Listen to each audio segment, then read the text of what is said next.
से हम रहे। तो क्या निवेदन कर रहे थे? सुख और सारी।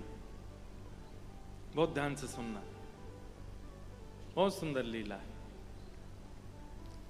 तो ठाकुर जी की नित्य लीला में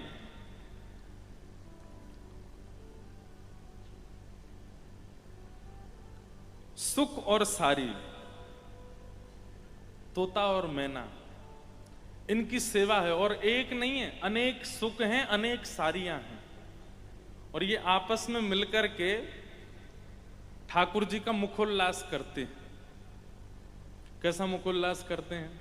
जब ठाकुर जी सेज पर विराजमान होते हैं, किशोरी जी बैठे होते हैं, आज नृत्य की इच्छा नहीं है, आज भ्रमण की इच्छा नहीं है, आज ज्यादा कहीं दूर जाने की इच्छा नहीं है, आज केवल बैठ करके थोड़े सखियां पंखा जल रही हैं और प्रिया प्रियतम प्रेम से शरबत पान कर रहे हैं। बैठ करके कोई राग सुना रहा है, कोई रागनी सुना रहा है, कोई नृत्य कर रहा है।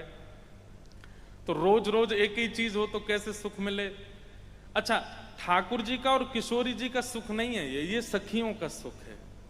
तो सखियां क्या करती हैं? सुख और सारी इनको तैयारी कराती हैं, और ये ठाकुर जी के सन्मुख आकर के, किशोरी जी के सन्मुख आके एक एक पक्ष आपस में बांट लेते हैं।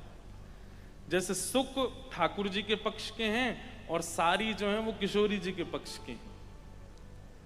अब एक बात कोई कहेगा, सुख उसकी बात का खंडन सारी करेगी। जैसे हमारे श्याम सुंदर तो बड़े सुंदर हैं, कौन कहेगा? सुख कहेगा। तब सारी कहां कहेंगी? बोले तुम खुद ही कह रहे हो श्याम सुंदर। कौन है? बोले जो जो श्याम है। श्याम माने सूर्यास्त के बाद जो समय होता है उसको श्याम कहते हैं, संध्या कहते हैं।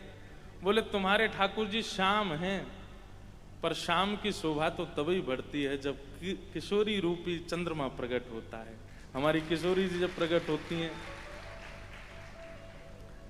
अब ये बात सुख ने कही तो सारी उसका खंडन करती है। अब सारी जब कहती है कि हमारी किशोरी जी तो चंद्रमा हैं, और चंद्रमा जब प्रकट होता है तभी संध्या, तभी रात्रि की शोभा होती है। जैसे आपने ताली बजाई, ऐसी सब सखियां ताली बजाई, वाह वाह वाह वाह, खंडन हो गया।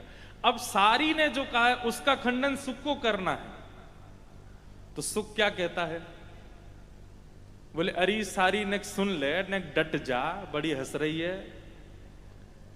चंद्रमा यदि दिन में प्रकट हो जाए ना तो कोई ना देखे, चंद्रमा की शोभा तो तभी लगे जब शाम